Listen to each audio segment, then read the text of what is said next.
Hi, everyone. Hope everyone's having a good weekend. We're having a lot of speakers and workshops, and I know I've enjoyed them and I've been learning a lot of stuff also as the days and the sessions have gone by. So I hope everyone is enjoying it. Yes, I am nervous. I'm breathing, so I have to breathe, take my time and breathe nice and slow. I hope everyone is here, and it's a beautiful day, May 1st, beginning of May. And beginning of Mayflowers and beautiful weather to come. Well, here in Puerto Rico, it's beautiful all the time. Sorry, push that one in. But anyway, I am a transformational life and grief coach. And I have a PowerPoint that I'm going to be presenting during this time with you. And if anyone have any comments or questions or anything about the item that I'm going to be bringing, or the topic, which is how to rebuild your confidence after grief and loss. So you can put that in the comments, and I will. If you have a question, I'll address them as they come.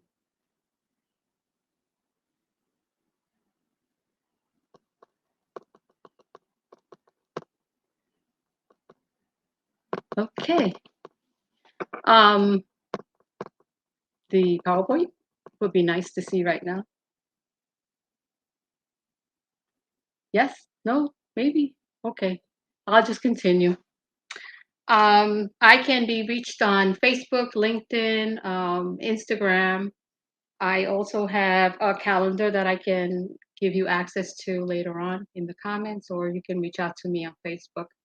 My email address is amalaverivera@yahoo.com, and that's all on the PowerPoint. So whenever it comes up, you'll have the access to it.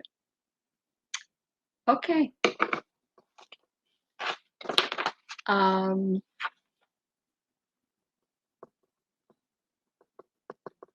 I'm trying to bring it up. All right. You know what? Go with what you got, right? Okay. Thank God I printed a copy. So after someone we love dies, um, we've covered a lot of items here during the weekend, and we've had beautiful speakers and workshops. So after, and I know we've talked about it a lot, but I'm going to repeat some of the stuff that a lot of the speakers have already covered, just to introduce the area of grief and how confidence and rebuilding it again is so important. Um, After someone we love dies, the grief can be overwhelming, right? I'm trying to fix my hair here, but everything is like opposite. So, okay, whatever. When you lose someone close to you, Um, it's difficult. It's like if your world is coming to an end, and it's very hard. It's very hard. And this is where you got to reconcile yourself to the fact that your life will no longer be the same without that person. And I just want to reiterate the 5 stages of grief according to Elizabeth Kubler-Ross. And the 5 stages are denial, anger, bargaining, depression, and acceptance. And they don't all have to be in that same order. It's not linear. It's something that we all go through, and maybe not. Some people go through it and some don't. But what I want to really let you know is that these stages of grief, although they have names to them, the information and communication is part of it, emotional support that you get through this cycle, and guidance and direction. It's so devastating that it looks like a roller coaster of emotions. Denial, where you deny that it even happened, that someone you lost is even gone. Under denial, we have avoidance, confusion, elation, shock, and fear. Fear, as always, creeps in when it's something that's unknown.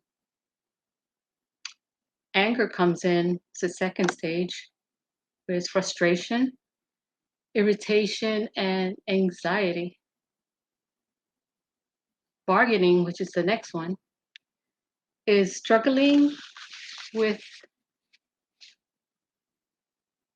the meaning of what's going on, um, reaching out to others, telling your own story to other people. Sometimes that helps out also. That's part of the process where you talk. And depression, but it's not a very serious depression, because once it becomes a very clinical depression, then it's something else. It goes into a complicated grief there. Um, it's just like when you don't feel well, you just don't feel like getting out of bed one day versus not getting out of bed for a month. So you see the difference between those two depressions. So it's a slight depression, and you feel helpless, hostility, and you just want to fly. You want to go. You don't want to be around the situation that you're going through. And the fifth level of grief is acceptance. Acceptance that you're exploring other options and how to get yourself out of the grief and moving on to your life. You're going to have new plans. You're going to have possibly move. So these are the 5 stages, okay? Denial, anger, bargaining, depression, and acceptance. But I always say that before acceptance, there's an acknowledgement that these things happen. And these stages are not, like I said before, they're not linear. You could go from bargaining back to anger, or you could go from denial to bargaining. You can go back and forth. And anger, I didn't mention it before. Sometimes, you're so angry at yourself, even God. So these things are part of the grief. Okay, so like I mentioned, it could be up and down. One day you could be angry, one day you could be sad. And that's part of it. Okay, so loss of your identity does occur here. after someone we love dies. You don't realize it, but how grief can weaken your ability to believe in yourself. And this is a subsequent loss. This is another loss on top of a loss. So this is what we call a secondary loss after losing a loved one. There are very few discussions on secondary losses, like breakups, financial problems, friendships might break, your health. You forgot about going to the doctor. You forget about listening to your body when it's telling you something's happening. And we just go unfocused. Or even that dream that you had, you're never going to see it again. The reality is that grief is inevitable. We will grieve in some capacity for the rest of our lives. Think about it. It's something that you learn to live with. So take care of your physical and your emotional health right now, because that'll give you strength for anything that life throws at you. In time, you will live your life again. Can grief affect your confidence?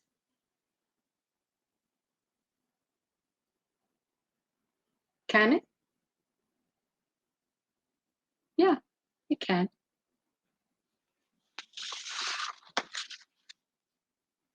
You know that our identities are based on, I just want to go back into our identities before we actually hit the whole thing about rebuilding confidence.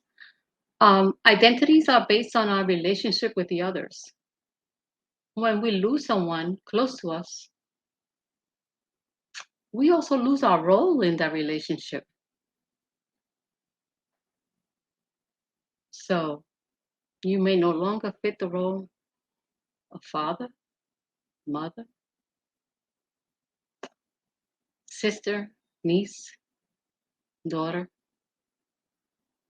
or grandson in the same way. Although the relationship and the love will always be there, but the actual role is forever changed.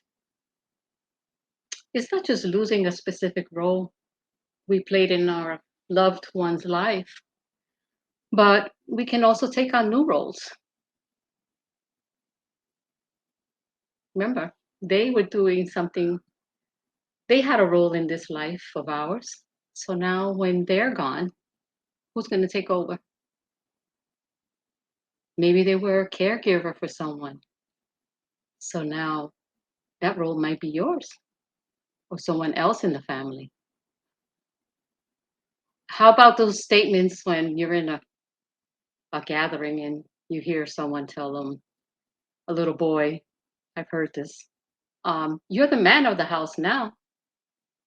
How do you think that child feels? He's assuming a new role. Or what about, oh, you're the new provider now in the household. So those roles are part of being changing in the relationship. Now they're adding on new roles.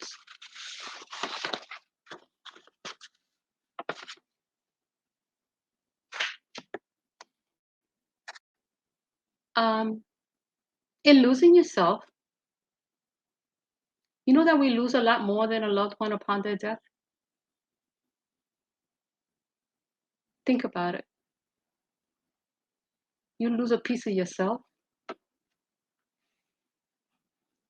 a fragment of your identity, because you could have been their spouse, their child, their friend, a sense of who you are now. A significant loss can shatter a survivor's self esteem. leaving you to pick up the pieces and put them back together. So if you notice, there's a lot of things happening to the confidence. Perhaps you feel you could have done more to prevent their death. And I call this period the I shoulda, coulda, or woulda, where we tend to look for many reasons where we weren't there for them. I still go through this. I had my boyfriend passed away, and this is a very significant month, May and June, because I lost a lot of loved ones during this period. And I just want to share a personal note on this. Um, he didn't call me for Mother's Day. He sent me a text, Happy Mother's Day. So of course, it's not, oh well, I'm not calling him. At midnight, I get a call from his daughter that he passed away. So I've always stayed with the I shoulda, coulda, or woulda. I should have called him and see why did he just text me and not call me. So you see, the guilt is there, and depending on how we address the guilt, the I shoulda, coulda, woulda could still remain with you. But we have to work on that. Um, you may feel incomplete or less than without your loved one, especially if they gave you support, if they made you feel special, if they made you feel loved. I remember my mom used to always wait for me at her home with a cup of coffee. And I still think about those days. And you see, I still get emotional.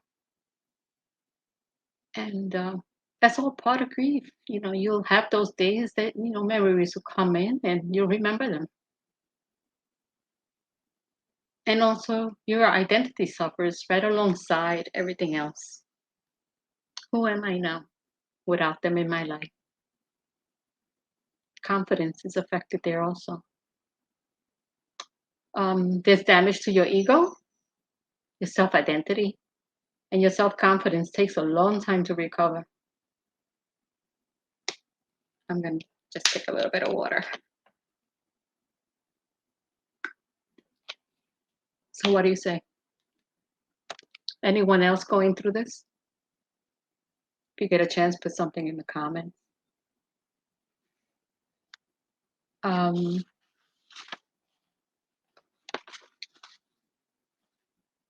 how do we lose confidence? I just gave you a few brief stories there, how I lost my confidence. Um, Grief has a funny way of attaching itself to various aspects of our identity, affecting confidence and a person's sense of self. Um, I've heard other people say that once they've lost their confidence, they feel unattractive, worthless, out of place, or anxious. Others say that their confidence is suddenly lowered, went down. The death of someone that's close to us has strong consequences in many areas of our lives. Grief, grief is like a ripple effect, generating multiple stresses, affecting our connections to ourselves and others. And these are called secondary losses, again, because a part that we already have grief here, we're having other actions, other emotions, other things being affected by it. You know that as a society, we tend to focus on, what is the word? Focus on the loss of a person and often overlook the secondary part of it all, including loss of confidence, loss of roles, loss of safety in a relationship. You do lose that. You don't feel safe anymore. And loss of how we see the world. Now we see the world totally different because our world has changed. So many things are happening already in this world. And then losing someone of our in our own family or our own world, right? We'll see the rest of the world differently now. We see a lot of loss in a lot of other countries. We're more empathetic. We'll be seeing a lot more things that we didn't see before. Um, but that happens once we start getting our confidence back and going through the grieving process. Um, you know that we live in a culture that, what is the word? Idealizes proficiency. Like we got to do things like this. So, how do we lose confidence? We are made to feel that there's a specific time to grieve, to get over our grief. Our self esteem and the confidence is affected because we're not getting over the loss quickly enough as others in our circle, which is our family and our friends, might think. So, has that happened to you? You lose someone, you go back to work, I don't know, maybe a week. I know I did when my father passed away. Um, he passed away in 2012. I went back to work after a week because I had to go back to work. But if I didn't have to go back to work, I would have taken a long vacation, at least a month. But those are choices that we make, right? Or not so much choices, but situations that we have to handle in specific time frames. Um, and another thing that we could lose our confidence in if the person that we loved died provided us with a sense of self-worth. They looked up to us. They were so happy to see that we had a specific job that we loved, or they always backed you up in whatever your dreams or ideas were. That further can impact our confidence if we don't have them around and if they were that important to us in our lives.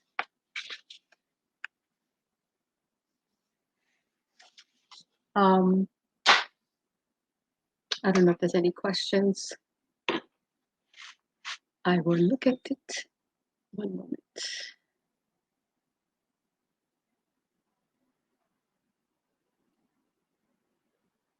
Okay, no questions so far. All right, so now we're going to get to the 5 steps of recovery. This is not written in stone. This is just so you can have an idea of what you can do. Um, everything is changed. Everything changes. Things change. So this is just something to guide you. You can put in your own personal um, touch on it. So I'm just going to talk about there are 5 steps to recovery and obtaining your confidence back. So, how do you put your life back together after experiencing such a terrible loss and rebuild your confidence? You know what? There's no secret formula. Sorry to tell you guys, anybody analytical out there that has to have everything written down specifically, I'm sorry, but there's no secret formula. There's nothing written down. Um, it's very personal, no set guidelines. The only truth is, it's going to take time. It's going to take time, perhaps even years, before you can think of your loved one without falling apart. When you saw, I talk about my losses, and even when I'm driving, a song will come up on the radio, and I'll think about them, and I will cry because they meant that much to me. Remember, they're someone that you loved, and there's a lot of emotions behind that. So, step one, allow yourself to feel the pain. Think about what I just said. Allow yourself to feel the pain. It's important to acknowledge your pain. Give it a name. You feel angry, then it's angry. You feel sad, you feel sad. You feel anxious, you feel anxious.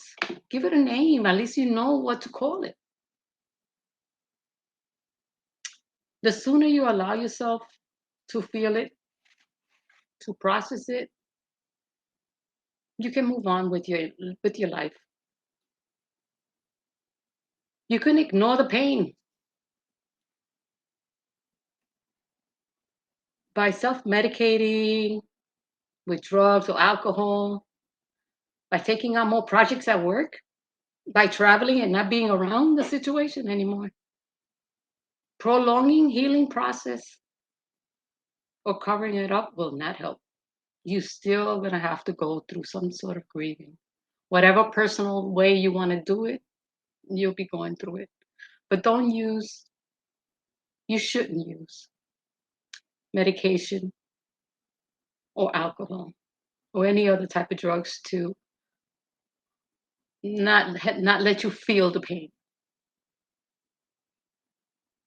This is something, excuse me.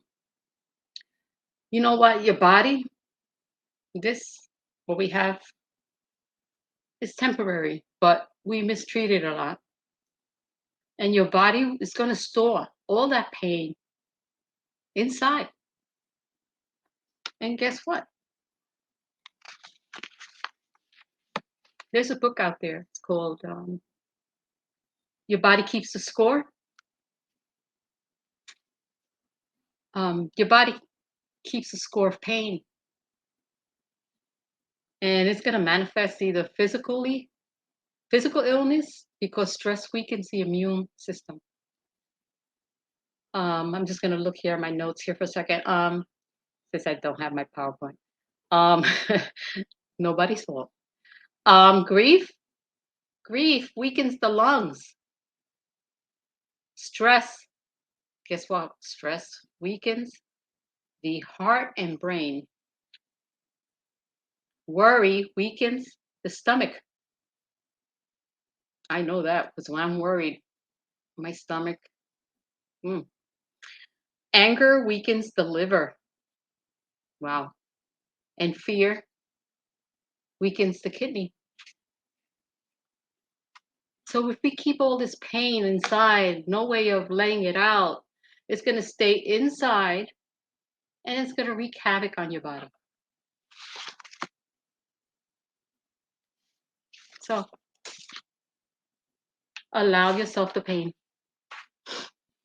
The other one that we kind of like, practice self-love. Self-compassion is critical when you're grieving. Some people start feeling better in weeks, months. Others take years. Several factors, including characteristics, social support, and how a loved one passes away, will influence the healing process. Of course it will. It's important to be patient with yourself. What is your rush? My God, be kind to yourself. Why are we so unloving ourselves? Let your grief unfold naturally as possible, whatever that means, right? Because everybody's individual. Nobody goes through the same process the same. Just do your best to control what you can. And the things that you can are your thoughts, your brain going 50 million miles an hour, your feelings, your behavior. So take a minute out of your day for yourself and think about what gives you Happiness. Act every day on something simple. 3, acceptance doesn't mean goodbye. Accepting your loss is an important step to healing. Acknowledging it, accepting it, is just an important part of the healing process. You know what? Schedule a few moments to have a good cry.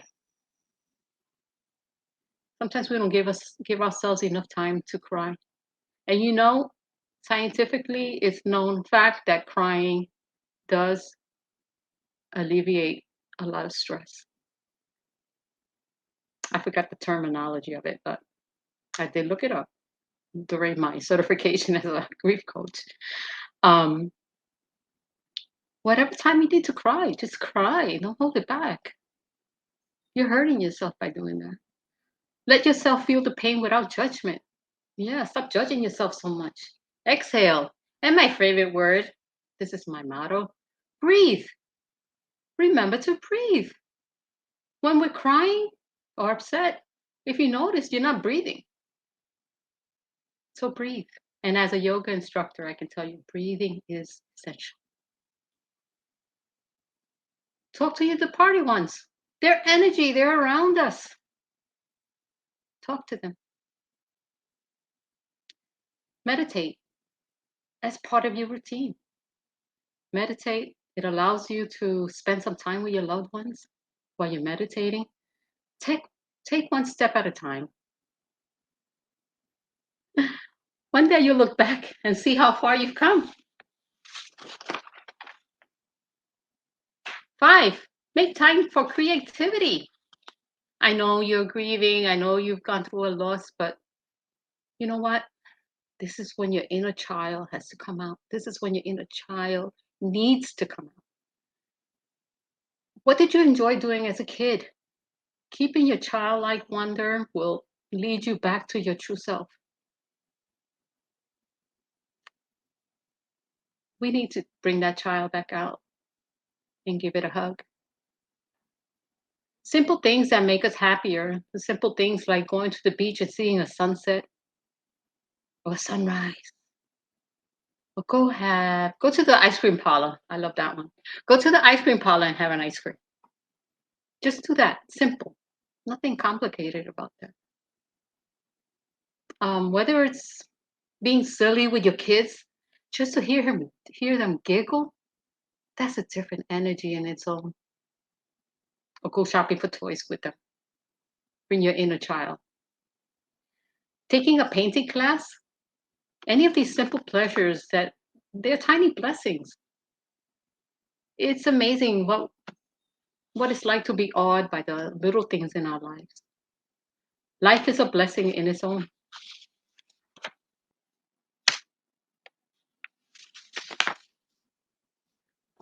Uh, learning to rest.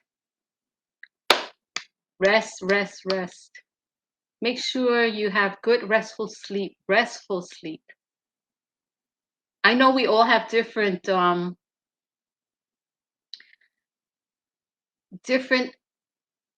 required hours to sleep so we can feel good. Some of us could sleep 4 hours, we're fine, 6, 8, maybe 10. But if it's not a restful sleep, it's affecting your body. Okay. For your body to heal, it needs to rest. The lack of adequate sleep can make you moody, affect your mood and judgment. People who experience sleep deprivation are also vulnerable to health risks like obesity, cardiovascular, and diabetes, and some others. Obtaining healthy sleep habits will improve your overall quality of life during your grieving. It'll, what is it? You'll feel strong enough to grieve. Okay, so those are 5 steps that can help you build your confidence. But it's not all inconclusive. You can do your own. Um, Anybody have any of their own that they can do just to help? bring up that confidence again? No questions? Okay.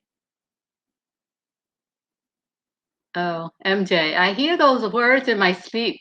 Just breathe. Yeah, I know. I've invoked it into your brain. Um, there's good news though. Although some form of secondary loss is inevitable, I can't even say it, but it's like aluminum. That word. Heck. Many people experience secondary gains, otherwise known as post-traumatic growth. So once our confidence comes back, other things change. Um, this post-traumatic growth can be life-changing, leading to connection, confidence, and attunement to one's life's deeper meaning. Post traumatic growth does not mean the absence of distress or grief. Nothing stops, okay? But the grief and post traumatic growth can occur simultaneously. So your confidence is building up again. You're still going to have, like we said before, you'll have your moments that you'll go through grief. You're driving, seeing anything. Yeah. Israel says, I find it hard to think about dating or the actual action of it anyways. Yeah, it's it's hard, but things do change. Our confidence changes. I can't tell you when you're going to be ready. Only that's a personal thing. That's very personal. So take your time and be kind to yourself. Don't rush. I had someone that their wife passed away, and the family members were already lining up the next wife. I'm like, don't. All I can tell him was, when you're ready, when you're ready, you'll know. Um, so how can you help rebuild self-confidence again? Let's see. We can cultivate relationships by having positive people in your life. If you have people in your life that are not,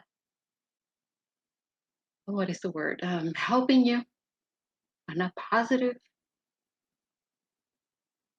then it might be time to change friends or people and bring people in that will help you move forward, give you positive energy, invoke positive changes, want the best for you. That's what you want. You want people around you that want the best for you. The other thing that you stop putting yourself down. Oh, I'm not good enough. I'm not smart enough. No. I have specifically wrote down before when we say that we have to start doing a list, write a manual list. Instead of saying I'm not good enough, I am great. Um, what else? Anything else in the chat?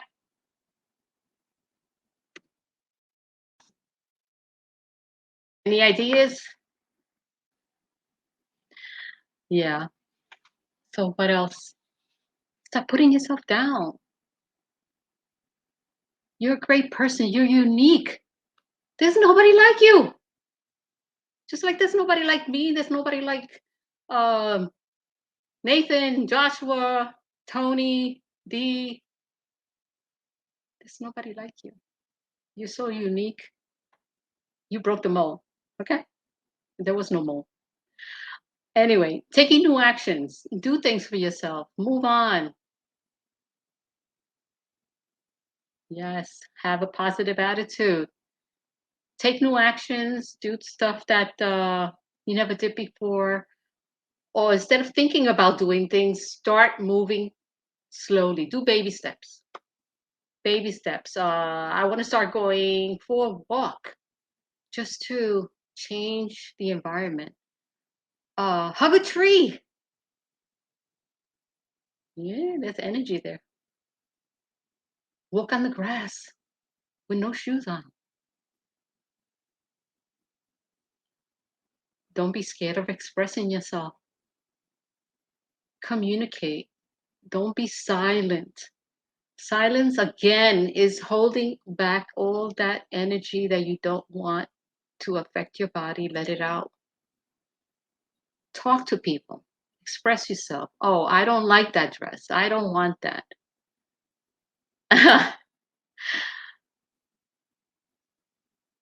Just don't hug a cactus. Okay. Yeah, don't hug a cactus. It has those little pointy needles. Accept yourself for who you are. I'm 5'2". I don't want to be 5'11". Well, I was made this way, and that's the way I'm going to stay. And that's very important. That's very important to accept yourself who you are. If you want to, I don't know, do something to help you feel better about yourself, maybe going to the gym, maybe starting a yoga class, meditate, do things for you. And no, it's not selfish. It's not selfish to take care of yourself and accept yourself. And you've taken care of other people around you for probably all your life. It's time to take care of yourself. Look at yourself in the mirror in the morning and say, "Hi, five, I love you. You're wonderful." That'll help your confidence. And there's a lot of developmental books to read out there.